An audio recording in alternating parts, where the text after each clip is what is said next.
The economic survey has favored shutting down some and merging some struggling banks. What do you think about it? I don't think shutting down is really an option. Merger and amalgamation is always a good option, but that good option will have a good time for it to be exercised. You can't merge a weak bank and have a mega weak bank. Okay. So you have to strengthen the banks first. But in that case, shutting down could be an option of a very weak bank. No, not shutting down an option. You could merge a weak bank with a strong bank, and therefore come out with a reasonably sized bank. Or you could merge 3 banks into one. Therefore, India didn't need 30 public sector banks. So I think now you have about 21 or so. So where do you see it settling? I mean, I think our immediate priority is to strengthen the banks. Right. Once they get strengthened, then of course some of the amalgamation of some of the banks would always be there. You know, the finance ministry has always made it clear that it wanted lower interest rates. But the central bank has not really played ball. How is the relationship of the government with the RBI? No, we have a very good functional relationship. After all, both of us have clearly defined functions. And the RBI is doing its job. There is now a monetary policy committee which is doing its job. And we recognize the areas which belong to the RBI. And if we have a suggestion to offer, we give it to them, but then RBI takes its decision. So demonetization was a move towards a cashless society, you know, towards removing attack on black money. How far do you think you have achieved your objective? I think there are 3 principal objects which were behind the move. One, to reduce the quantum of cash currency in India, where we moved further. 2, to increase the taxation base, where we've certainly succeeded. And 3, to have much greater digitization. Digitization was never a part of India's economic agenda. Today it's become center stage. Do you think cash has come back into the system in a reasonably big way? You see, cash would always, some cash would always remain. But today, I think there are a lot of people who prefer not dealing in cash because that has its own consequences. Right. Take organized sector of jewelry. Yes. Take organized luxury goods. Right. Take property transactions. Now, starting from the film industry, which was the first to formalize itself, yes, the real estate industry is today formalizing itself. You've seen what's happening to the fly-by-night operators. yes. The organized sector in the jewelry industry is formalizing itself. And I think it's a movement going. You can't have a stick all the time. You use the nudging process in order to try and get people.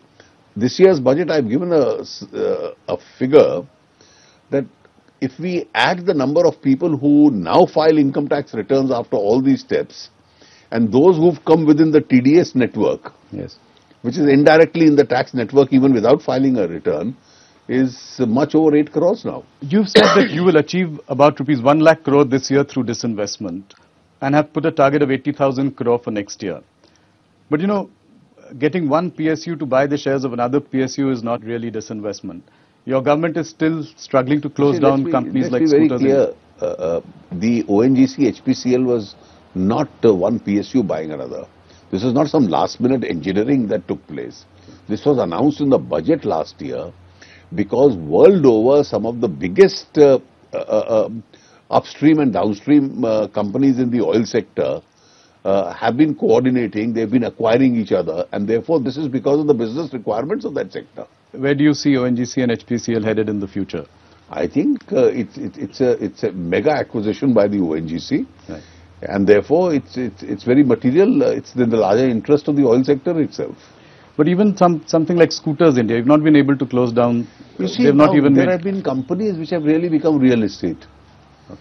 And therefore, I think there's a list of companies that the Niti Aayog has decided, and I'm sure the big one in the pack is Air India, which people are looking at, and we are gradually moving forward in it. So will we see some action in Air India in this year? I do hope so. Yeah, and any others which you would privatize? Well, this is the whole list which the Niti Aayog has handed over. I have referred to that in my budget speech itself. So US has put up walls for Indian technology workers. You know, there are discriminatory provisions for Indian companies. You know, cost of H-1B visa is going up. Are you worried about the rising protectionism of America?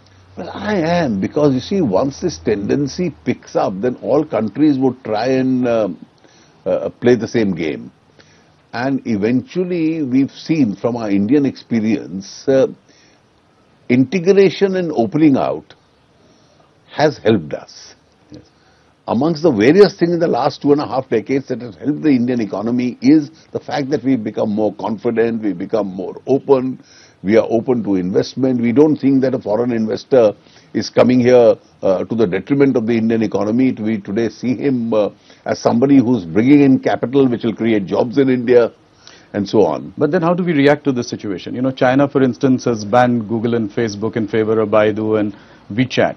But don't you think that we could also look at some such measures so that, you know, we can grow our Indian... I think, have we reached a stage for these kind of measures or not? I don't know, because we haven't applied ourselves really to it. Right. Because India has not been thinking on these lines. Yeah, because it would lead to larger internet corporations in India, more creation of jobs. And frankly, we must also remember, we are one country in the world which sends, because of our large population and a large human resource and talent that we have, we sent a very large contingent of Indian expatriates almost everywhere in the world. Yes. And therefore, if you saw the cricket match in New Zealand, you found more Indians yeah, of course. Watching it. No, I was only talking about it from a reactionary point of view, because we are facing trouble in the US. So, you know, could we do something, some countermeasures to, you know... I don't think India's thought on these lines at the moment. आप वित्त मंत्री होने के अलावा आप एक cabinet के senior सदस्य हैं, प्रधानमंत्री के काफी करीबी उसमें काम भी करते हैं. कुछ पॉलिटिकल क्वेश्चंस जाते जाते, पिछले दिनों में कुछ बातचीत ये गर्मी पकड़ रही है कि लोकसभा और विधानसभा के चुनाव साथ में किए जाएं. मुझे संभावना नहीं दिखती. तो आप नहीं कह रहे हैं कि एडवांस नहीं होंगे ये चुनाव साथ हो, ये सरकार चाहती है जी, लेकिन डेट एडवांस हो ये आवश्यक नहीं है. ये इस बार तो आपको नहीं लगता कि नवंबर दिसंबर में राज्यों के चुनाव के संग नहीं, मुझे संभावना नहीं दिखती. ऐसा हो सकता है कि कुछ राज्यों के चुनाव जैसे कि मध्य प्रदेश और राजस्थान, उनको थोड़ा पीछे पुश करके, वो संविधान उसकी अनुमति नहीं देता. अच्छा, तो वो भी नहीं हो सकता. तो आप ये कह रहे हैं कि सारे चुनाव अपने समय जब तक संविधान बदला नहीं जाएगा, जब तक आम सहमति नहीं बनेगी, तब तक दोनों ओवरलैप नहीं करेंगे जी. और जिसकी लोगों की प्रतिक्रिया से लगता नहीं है, हालांकि हम इसके पक्ष में हैं. एक सवाल गुजरात के इलेक्शंस में, मोदी जी और पार्टी प्रेसिडेंट अमित शाह जी उस स्टेट से आते हैं. वो आपकी रोल मॉडल स्टेट थी जिसका कि हम बात पूरे देश में कर रहे थे. आप लोगों को उम्मीद थी कि आप लोग 150 से ज्यादा सीट जीतेंगे, हालांकि जीते आप लोग करीब 99. कुछ आपको लगता है कि पब्लिक सेंटिमेंट कुछ बदल रहा है? क्या कारण मानते हैं इस रिजल्ट्स के?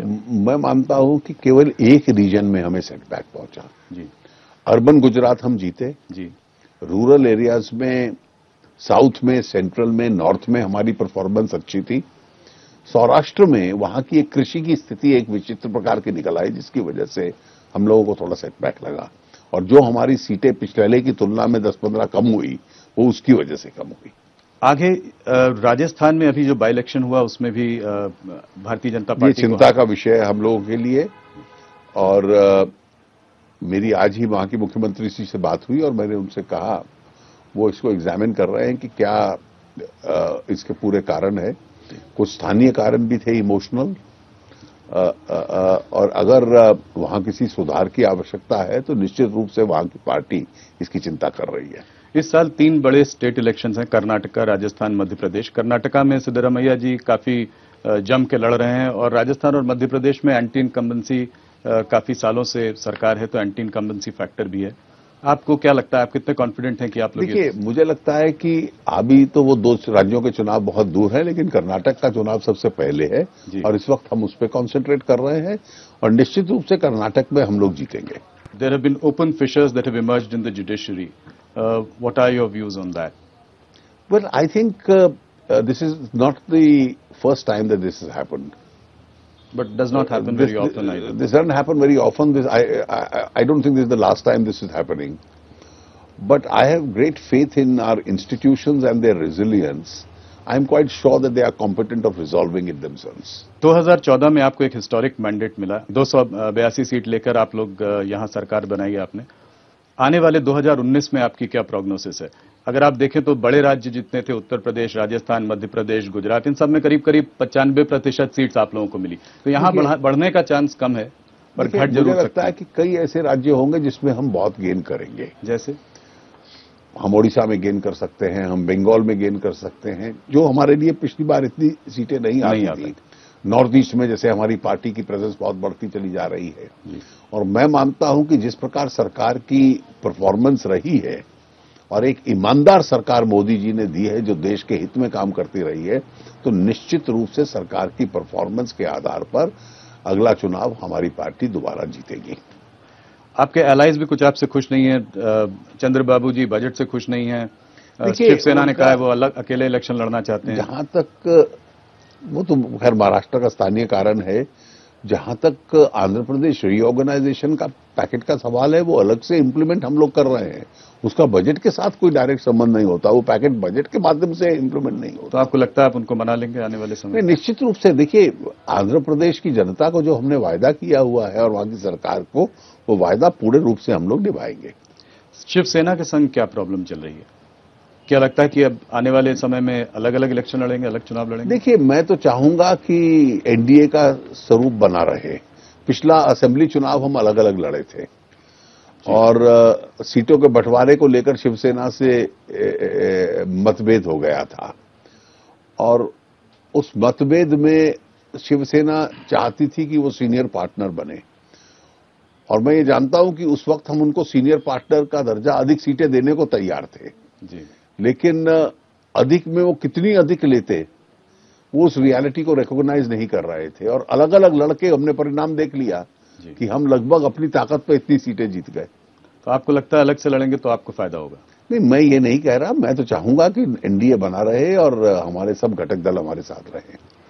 Recently, we've seen mobs indulging in violence, damaging property, and along with it, damaging India's reputation as well. Why do you think there is this rising intolerance in the country? Well, I think to say that there is rising intolerance in the country, I think is an unfair statement. There could be stray instances. Now, because we are in a world of communication where even a small incident gets highlighted, and understandably so, but I think this kind of any kind of violence or unruly conduct itself can't be accepted in a democratic system. If you could do something differently as FM today, looking back 4 years, what would it be? Is there any regret you have? Well, I think the only regret that you have is that what you are doing, you want to do and you want to do it much faster. Because just as India is becoming impatient, that impatience impacts us also. It impacts me personally also. And we'd like to see this for the first time in history that India sees an opportunity for itself in the world as becoming truly a global leader.